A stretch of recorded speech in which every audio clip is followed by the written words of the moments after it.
In Mecca, where he was born, he was known as Al-Amin, the most trustworthy. And Al-Amin, even though his enemies had stolen from his followers, killed his followers, tortured his followers, confiscated their properties, he could have done what others do in warfare. He could have then confiscated their wealth that he was holding. But when they entered his home to kill him, they did not find him there. Instead, they found his cousin Ali radiallahu anhu, and he left Ali in his house when he escaped for only one reason, so that Ali radiallahu anhu could give back to them the valuables, the money that they had entrusted with him years ago.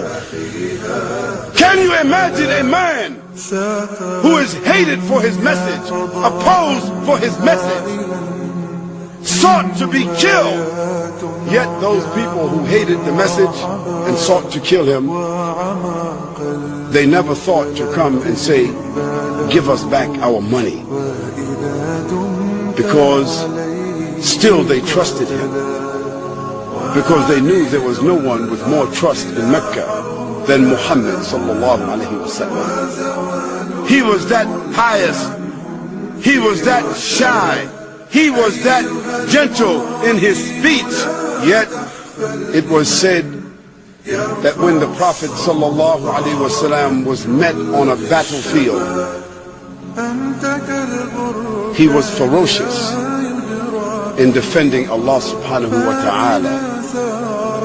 And when the companions of the Prophet sallallahu alaihi wasallam used to look for him on the battlefield, they said, Wallahi, we found him in the middle of the enemies, fighting. And they said, we used to seek the protection of his person. We used to hide behind the Prophet sallallahu alaihi wasallam on the battlefield. He was such a warrior and statesman on the battlefield, commanding and fighting for the way of Allah subhanahu wa ta'ala. But once he was off the battlefield, his eyes were downcast, and he was speaking softly, and he was gentle, and he was warm, and he was sacred and soft and caring and crying.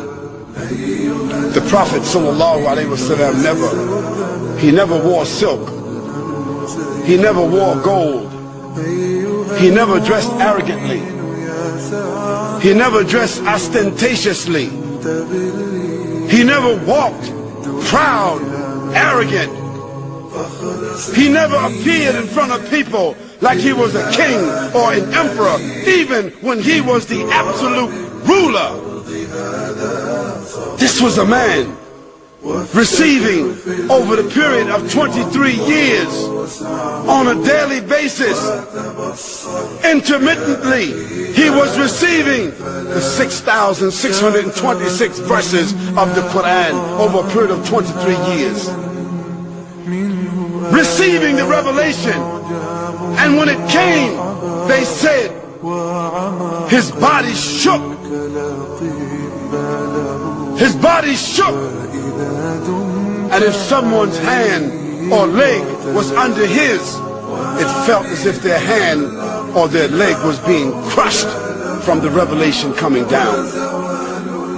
And the Prophet ﷺ sweated, and his body shivered, so that the fools among the unbelievers said he had epilepsy,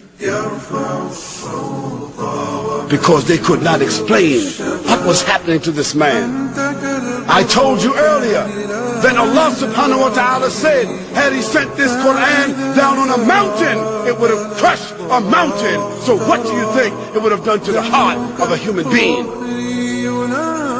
But Allah prepared the Prophet ﷺ as a vessel for it. But when the revelation came down, they could see it. Yet the Prophet ﷺ was also, during the course of that day, feeding the poor, visiting the sick, discharging the army, acting as a statesman, acting as an arbiter, talking to the people, addressing the women, giving out the zakah, sewing his clothes, washing his house, shopping for the food, doing all the things that you and I do. And at night, standing in prayer for 4 or 5 hours at a time. And in the day, fighting the battles, discharging the armies, giving the ahkam and the rulings, explaining the Quran, instructing the people in behavior. How could a man do all of that and stand 4 or 5 hours at night at one time? The Prophet sallallahu alaihi wasallam, on one occasion, he went to a place called Ta'if to give his message to those people.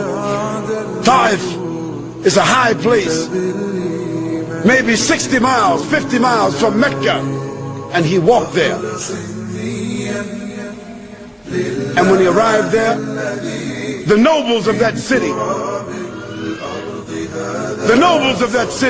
sent out the meaner elements, some urchins and bums and destitute people, to throw rocks at the Prophet and spit at him.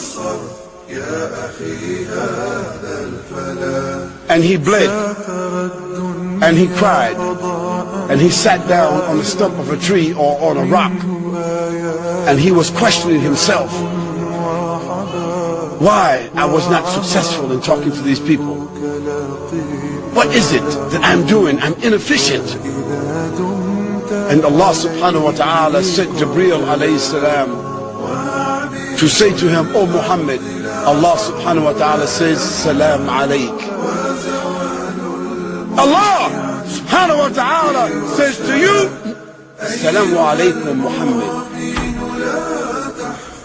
And he has ordered me to command the angels of the mountains on the 2 sides of these people to come together like that and crush those people if you want. The Prophet ﷺ said, "No, I don't want that. Let them go. Maybe one day they will be Muslims." Today, Taif is one of the most beautiful places where the flowers grow, where there are no flowers anywhere else. And everyone in Taif today is Muslim. This was the manner of Muhammad sallallahu alaihi wasallam. He was a mercy even to those that opposed him, so that when he had the chance for revenge, when he had a chance for reprisal, the Prophet sallallahu alaihi wasallam never took revenge. He never took reprisals. There's not a person in the whole of history that can compare with Muhammad sallallahu alaihi wasallam.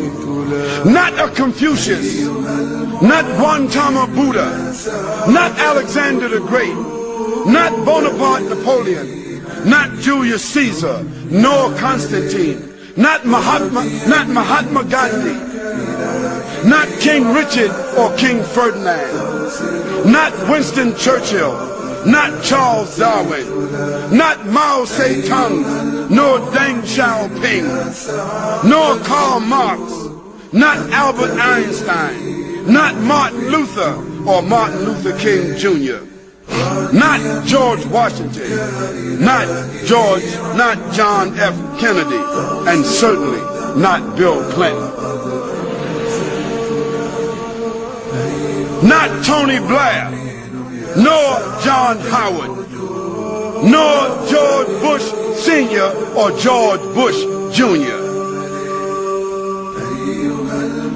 Not you, not me, not our parents, nor our grandparents, nor any of our ancestors can match this man Muhammad sallallahu alaihi wasallam. you.